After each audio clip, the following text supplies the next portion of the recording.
Hello, you're watching Shalom World News. I'm Donna Villa coming to you from Chicago, USA. Here are the latest headlines from around the world. The Holy Father, Pope Francis, used strong words to criticize the controversial European Union document that contained communication guidelines which urged officials to replace the Christmas period with a holiday period. In an interview on board the flight back to Rome from Greece on Monday, His Holiness termed the document anachronistic, adding that many dictators in history have attempted similar measures. Pope Francis stressed that it is nothing but watered-down secularism. He said that the European Union must adhere to the ideals of the Founding Fathers, but at the same time, they should desist from ideological colonization that might end up dividing nations. Following the strong criticism by the Vatican and conservative European Union leaders, the controversial document was withdrawn by Brussels. The pontiff said that the individuality of a nation must be respected by the European Union and it should stop enforcing uniformity. Pope Francis has indicated that a meeting with Patriarch Kirill, the head of the Russian Orthodox Church, could materialize in the near future. During an interview on board the flight to Rome from Greece on Monday, the pontiff said that Metropolitan Hilarion will visit him next week to discuss the meeting with the Patriarch. Pope Francis also said that he was willing to go to Moscow to meet him and engage in a dialogue as a brother.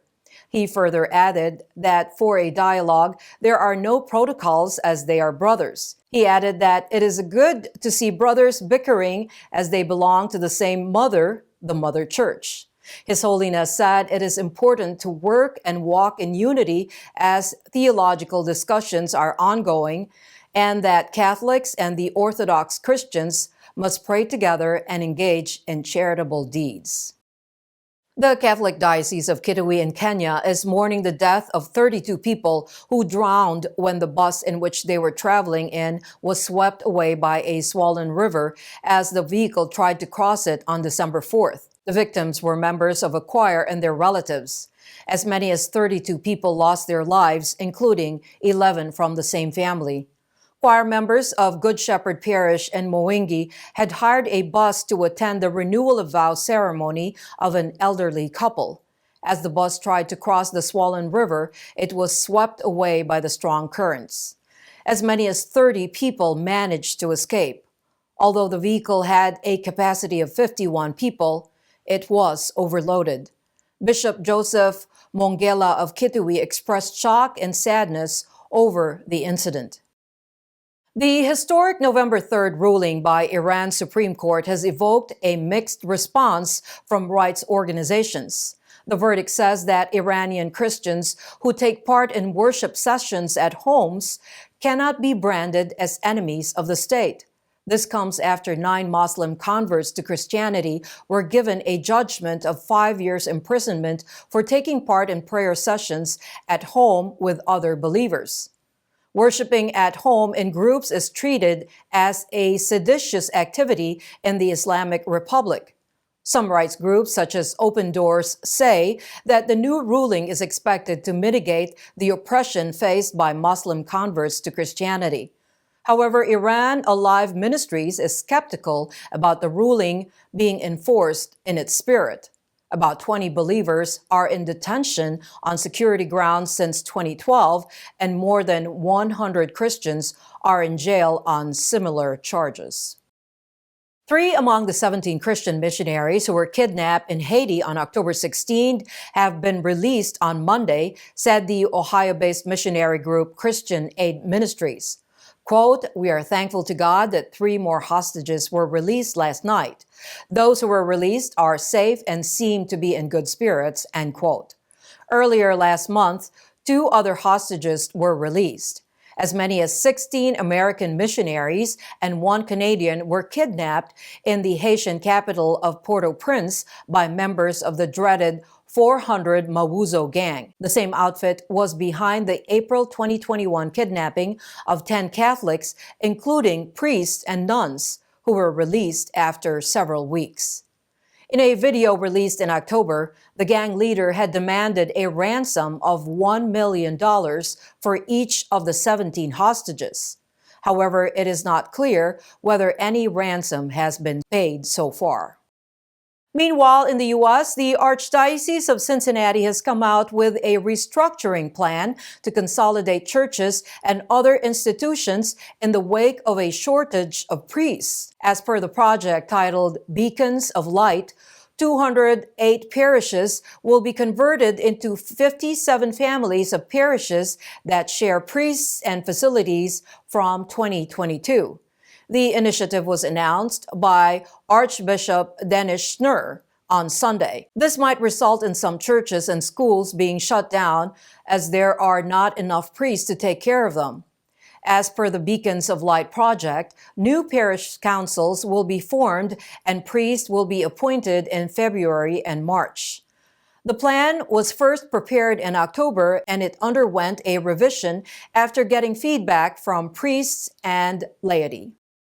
Underscoring the fact that the church thrives in places where it faces persecution the most, the Catholic Church in Vietnam welcomed 38 new priests last week. The springtime of vocations is continuing in the Asian country, where 38 deacons were ordained as priests on December 3rd, the feast of St. Francis Xavier.